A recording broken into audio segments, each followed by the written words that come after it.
Welcome to Echo Tales. Before we start today's story, let's take a few minutes to relax. Find a comfortable position in your bed, lying on your back with your arms resting gently by your sides. Close your eyes and begin to focus on your breath. Take a few slow, deep breaths in through your nose and out through your mouth, allowing yourself to relax with each exhale. Imagine a wave of relaxation washing over you with each breath. Feel your toes become warm and heavy as they sink into the bed, completely relaxed. Moving up through your feet, ankles, and calves, allowing each muscle to release any tension it may be holding. Visualize any stress or discomfort melting away, leaving you feeling calm and at peace. As you reach your knees, thighs, and hips, imagine a sense of weightlessness spreading through your lower body as if you are floating on a cloud. Let go of any thoughts or worries that may be lingering in your mind, allowing them to drift away like leaves on a gentle breeze. Now, bring your attention to your torso and chest. Feel the rise and fall of your breath as you inhale and exhale deeply, allowing your body to sink even deeper into relaxation with each breath. As you move up through your shoulders, arms, and hands, release any tension you may be holding in these areas, allowing them to become loose and limp. Feel the gentle rhythm of your heartbeat as it lulls you into a state of tranquility. Finally, bring your awareness to your neck, head, and face. Relax the muscles in your neck, allowing your head to feel heavy and supported by the pillow. Soften the muscles in your jaw, letting go of any tension you may be holding there. Now, take a few moments to simply rest in this state of deep relaxation, allowing yourself to fully surrender to the sensation of peace and tranquility. Know that you are safe, supported, and free to let go completely. As you drift off into sleep, allow these feelings of relaxation to carry you into a restful and rejuvenating night's rest. Sweet dreams. Now, we will start today's story. The Golden Goose. There was once a man who had 3 sons, the youngest of whom was called the Simpleton. He was laughed at and despised and neglected on all occasions. Now it happened one day that the eldest son wanted to go into the forest to hew wood, and his mother gave him a beautiful cake and a bottle of wine to take with him, so that he might not suffer from hunger or thirst. When he came to the wood, he met a little old gray man, who, bidding him good day, said, "Give me a small piece of the cake in your wallet, and let me drink a mouthful of your wine. I am so hungry and thirsty." But the clever son answered, "If I were to give you my cake and wine, I should have none for myself, so be off with you." And he left the little man standing there and walked away. Hardly had he begun to hew down a tree when his axe slipped and cut his arm, so that he had to go home at once and have the wound bound up. This was the work of the little gray man. Thereupon the second son went into the wood, and the mother gave him, as she had given to the eldest, a sweet cake and a bottle of wine. The little old man met him also, and begged for a small slice of cake and a drink of wine. But the second son spoke out quite plainly, "What I give to you I lose myself, be off with you." And he left the little man standing there and walked on. Punishment was not long in coming to him, for he had given but 2 strokes at a tree when he cut his leg so badly that he had to be carried home. Then said the simpleton, "Father, let me go into the forest," and he would. But his father answered him, "Your brothers have done themselves much harm. So as you understand nothing about wood cutting, you had better not try." But the simpleton begged for so long that at last the father said, "Well, go, if you like. Experience will soon make you wiser." To him the mother gave a cake, but it was made with water and had been baked in the ashes. And with this she gave him a bottle of sour beer. When he came to the wood, the little gray man met him also, and greeted him and said, "Give me a slice of your cake and a drink from your bottle. I am so hungry and thirsty." The simpleton replied, "I have only a cake that has been baked in the ashes, and some sour beer, but if that will satisfy you, let us sit down and eat together." So they sat themselves down, and as the simpleton held out his food, it became a rich cake, and the sour beer became good wine. So they ate and drank together. And when the meal was finished, the little man said, "As you have a good heart and give so willingly a share of your own, I will grant you good luck. Yonder stands an old tree. Hew it down, and in its roots you will find something." Saying this, the old man took his departure, and off went the simpleton and cut down the tree. When it fell, there among its roots sat a goose with feathers of pure gold. He lifted her out and carried her with him to an inn where he intended to stay the night. Now the innkeeper had 3 daughters, who on seeing the goose were curious to know what wonderful kind of a bird it could be, and longed to have one of its golden feathers. The eldest daughter thought to herself, "Surely a chance will come for me to pull out one of those feathers." And so when the simpleton had gone out, she caught the goose by the wing. But there her hand stuck fast. Shortly afterwards the second daughter came. As she too was longing for a golden feather, she had hardly touched her sister, however, when she also stuck fast, and lastly came the third daughter with the same object. At this the others cried out, "Keep off, for goodness sake! Keep off!" But she, not understanding why they told her to keep away, thought to herself, "If they go to the goose, why should not I?" She sprang forward, but as she touched her sister she too stuck fast, and pull as she might she could not get away, and thus they had all to pass the night beside the goose. The next morning the simpleton took the goose under his arm and went on his way, without troubling himself at all about the 3 girls who were hanging to the bird. There they went, always running behind him, now to the right, now to the left, whichever way he chose to go. In the middle of the fields they met the parson, and when he saw the procession he called out, "Shame on you! You naughty girls, why do you run after a young fellow in this way?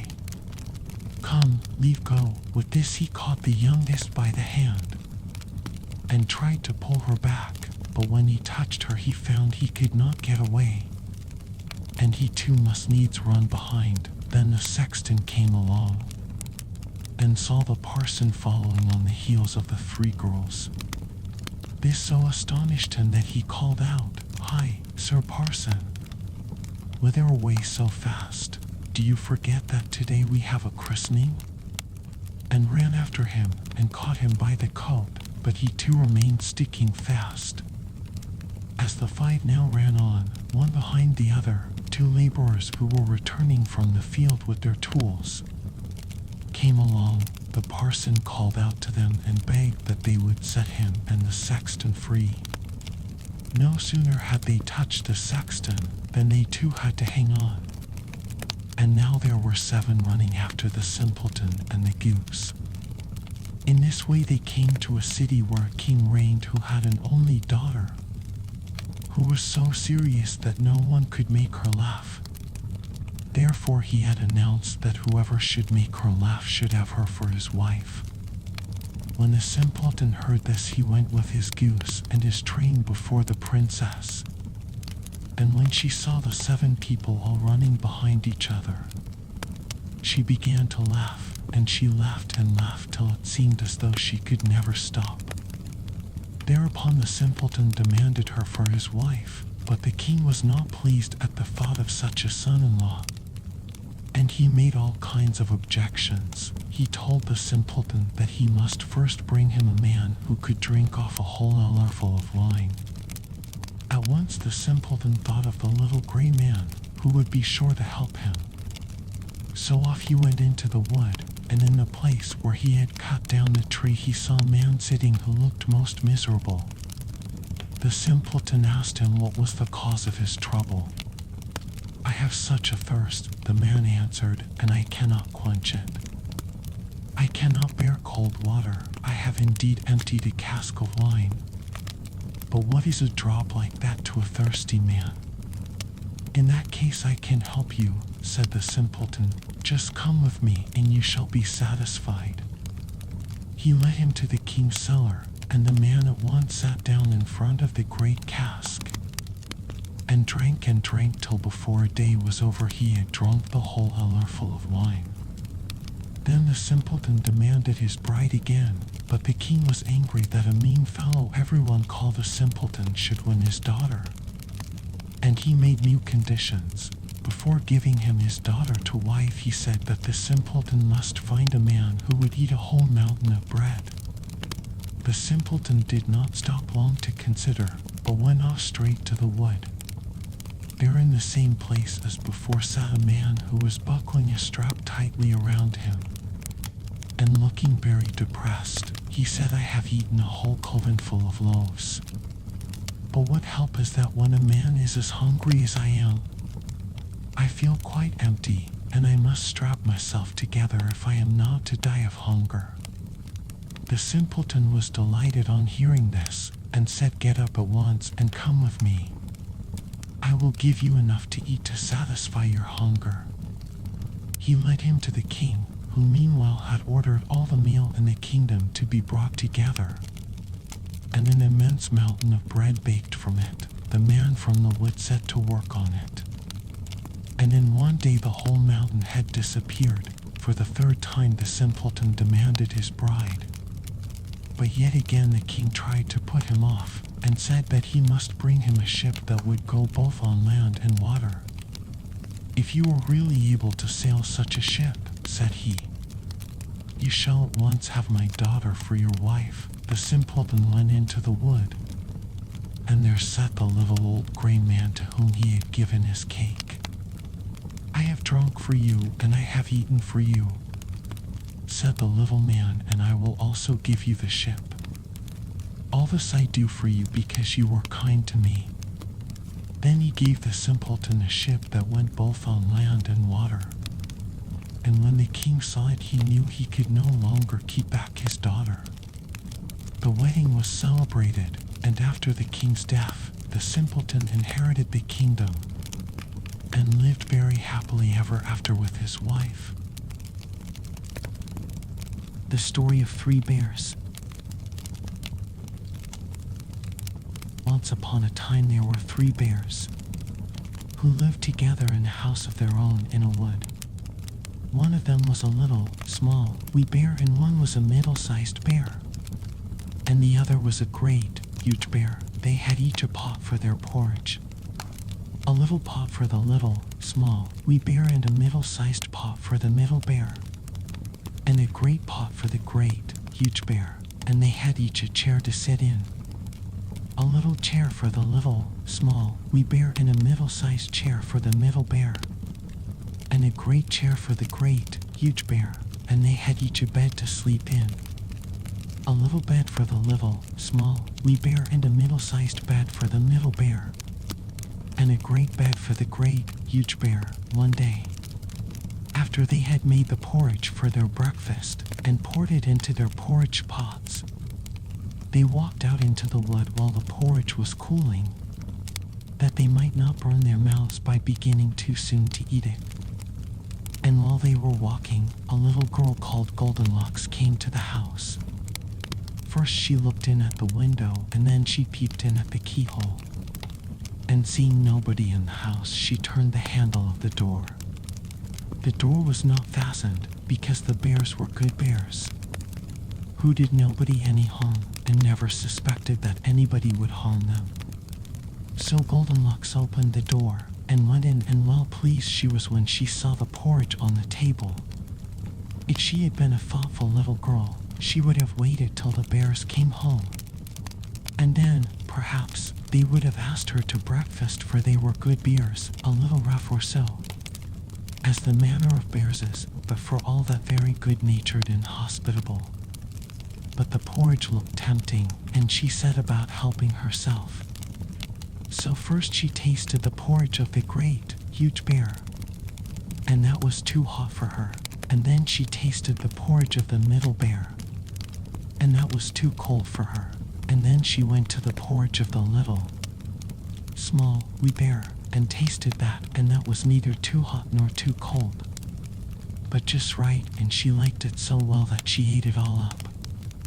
Then Goldenlocks sat down in the chair of the great, huge bear, and that was too hard for her.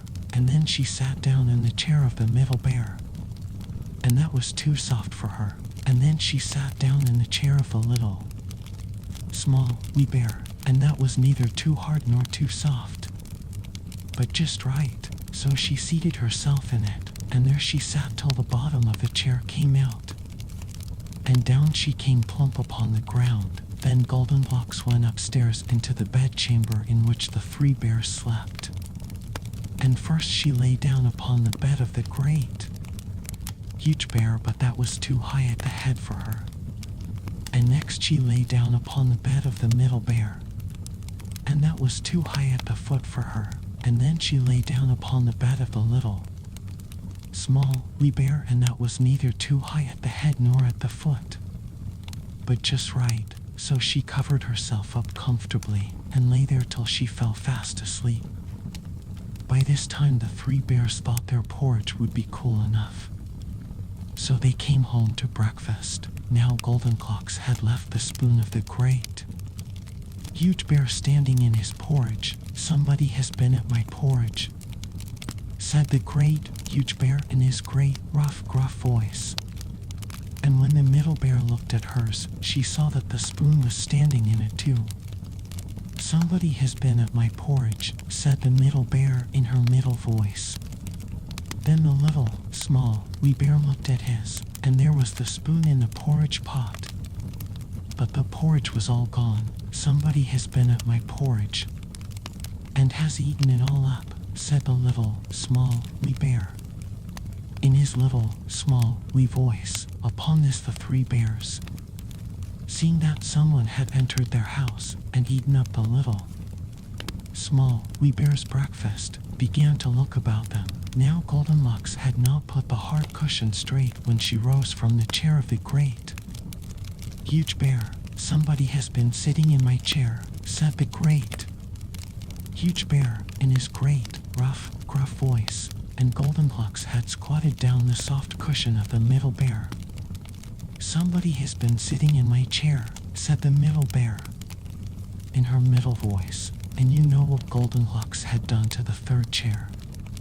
"Somebody has been sitting in my chair and has sat the bottom out of it," said the little, small, wee bear in his little, small, wee voice.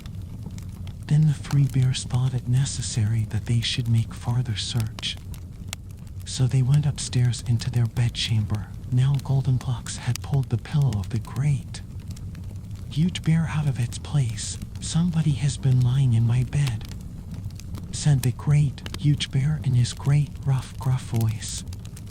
And Goldenlocks had pulled the bolster of the middle bear out of its place. "Somebody has been lying in my bed," said the middle bear in her middle voice. And when the little, small, wee bear came to look at his bed, there was the bolster in its place, and the pillow in its place upon the bolster. And upon the pillow was the head of Goldenlocks, which was not in its place, for she had no business there. "Somebody has been lying in my bed, and here she is," said the little, small, wee bear in his little, small, wee voice. Golden Clocks had heard in her sleep the great, rough, gruff voice of the great, huge bear, and the middle voice of the middle bear, but it was only as if she had heard someone speaking in a dream. But when she heard the little, small, wee voice of the little, small, wee bear, it was so sharp and so shrill that it awakened her at once. Up she started, and when she saw the three bears on one side of the bed, she tumbled herself out at the other and ran to the window. Now the window was open because the bears, like good, tidy bears as they were, always opened their bedchamber window when they got up in the morning. Out Golden Clocks jumped and ran away as fast as she could run, never looking behind her. And what happened to her afterwards I cannot tell, but the three bears never saw anything more of her. The Three Little Pigs. Once upon a time there was an old sow with 3 little pigs, and as she had not enough to keep them, she sent them out to seek their fortune. The first that went off met a man with a bundle of straw, and said to him, "Please, man, give me that straw to build me a house." Which the man did, and the little pig built a house with it. Presently came along a wolf, and knocked at the door, and said, little pig, let me come in." To which the pig answered, "No, no, by the hair of my chinny chin chin, then I'll huff and I'll puff, and I'll blow your house in," said the wolf. So he huffed, and he puffed, and he blew his house in, and ate up the little pig. The second pig met a man with a bundle of force, and said, "Please, man, give me that force to build a house." Which the man did, and the pig built his house. Then along came the wolf and said, little pig, let me come in." "No, no, by the hair of my chinny chin chin, then I'll puff and I'll huff, and I'll blow your house in." So he huffed and he puffed, and he puffed and he huffed, and at last he blew the house down and ate up the second little pig. The third little pig met a man with a load of bricks, and said, "Please, man, give me those bricks to build a house with." So the man gave him the bricks, and he built his house with them. So the wolf came, as he did to the other little pigs, and said, little pig, let me come in." "No, no, by the hair of my chinny chin chin, then I'll huff and I'll puff, and I'll blow your house in." Well, he huffed and he puffed, and he huffed and he puffed, and he puffed and he huffed, but he could not get the house down. When he found that he could not, with all his huffing and puffing, blow the house down, he said, "Little pig, I know where there is a nice field of turnips." "Where?" said the little pig. "Oh, in Mr. Smith's home field, and if you will be ready tomorrow morning, I will call for you, and we will go together and get some for dinner." "Very well," said the little pig, "I will be ready. What time do you mean to go?" "Oh, at 6 o'clock. Well, the little pig got up at 5, and got the turnips, and was home again before 6. When the wolf came, he said, "Little pig, were you ready?" "Ready," said the little pig. "I have been and come back again, and got a nice potful for dinner." The wolf felt very angry at this, but thought that he would be up to the little pig somehow or other. So he said, "Little pig, I know where there is a nice apple trees." "Where?" said the pig. "Down at Mary Garden," replied the wolf, "and if you will not deceive me, I will come for you at 5 o'clock tomorrow, and we will go together and get some apples." Well, the little pig woke at 4 the next morning, and bustled up, and went off for the apples, hoping to get back before the wolf came.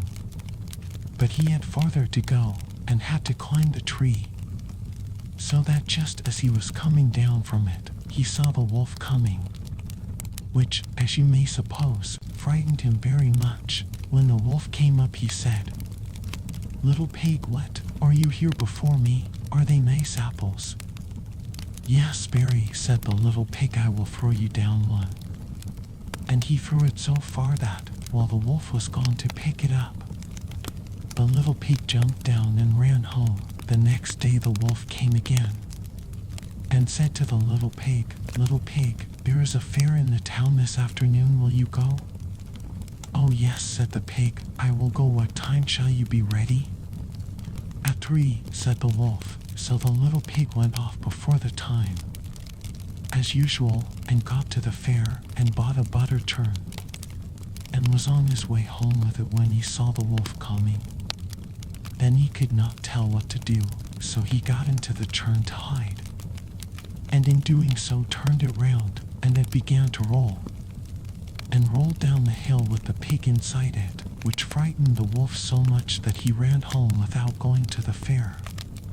He went to the little pig's house and told him how frightened he had been by a great round thing which came down the hill past him. Then the little pig said, "Ah, I frightened you, did I?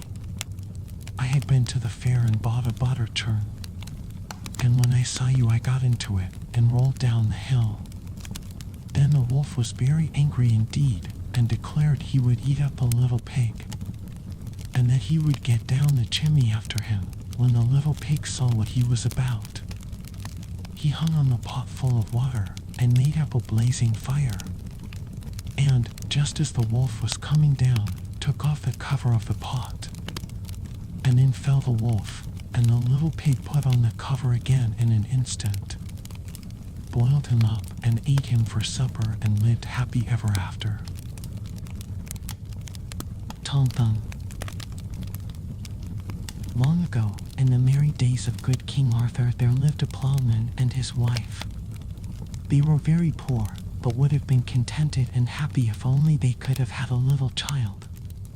One day, having heard of the great fame of the magician Merlin, who was living at the court of King Arthur, the wife persuaded her husband to go and tell him of their trouble.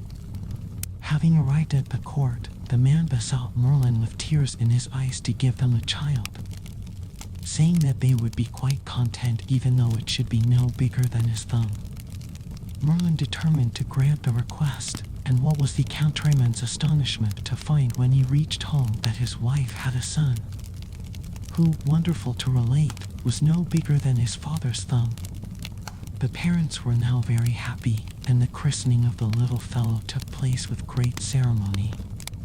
The fairy queen, attended by all her company of elves, was present at the feast. She kissed the little child, and, giving it the name of Tom Thumb, told her fairies to fetch the tailors of her court, who dressed her little godson according to her orders. His hat was made of a beautiful oak leaf, his shirt of a fine spider's web, and his hose and doublet were of thistledown.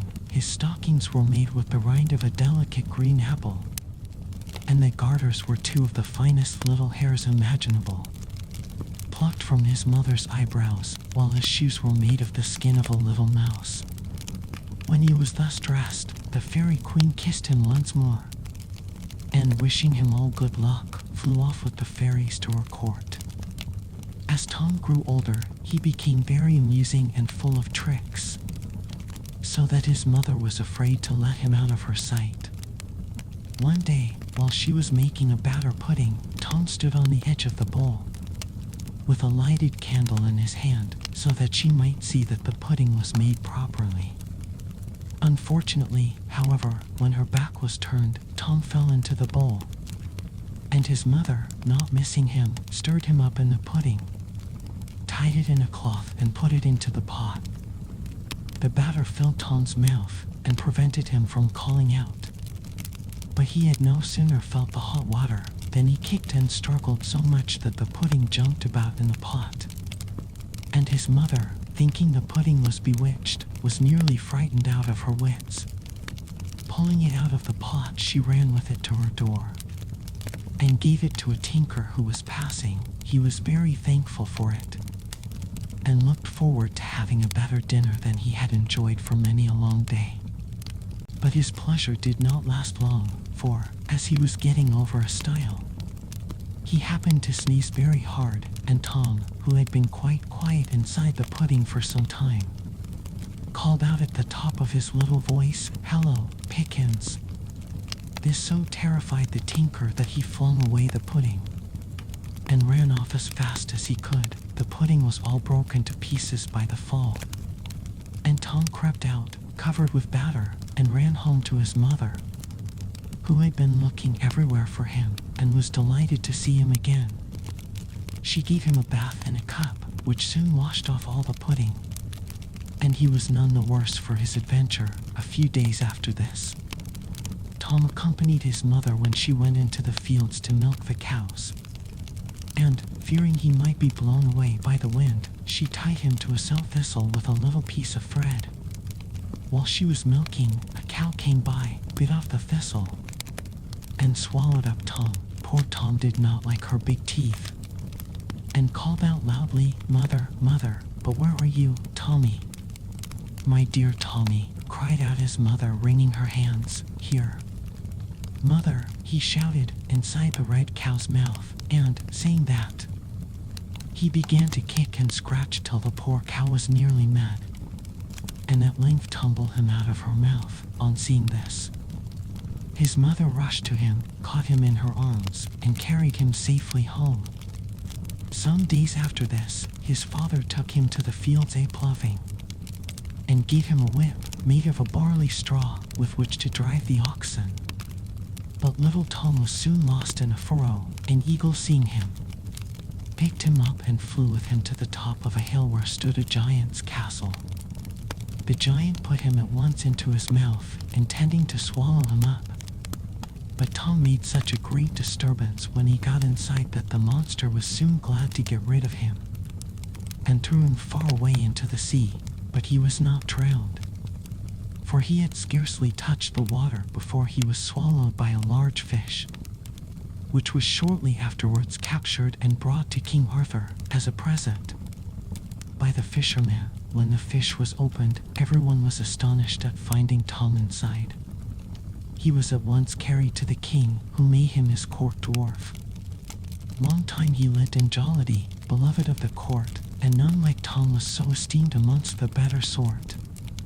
The queen was delighted with the little boy, and made him dance a gallant on her left hand.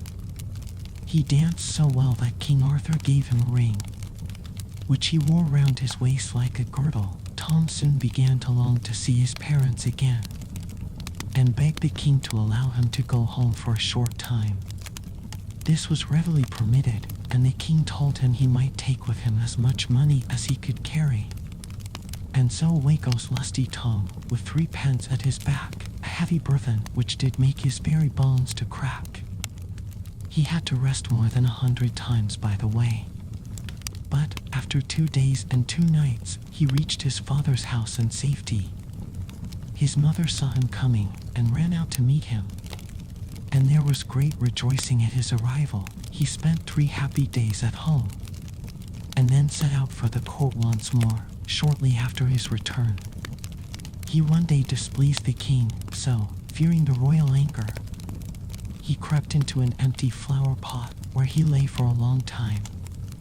At last he ventured to peep out, and, seeing a fine large butterfly on the ground close by, he stole out of his hiding place, jumped on its back, and was carried up into the air.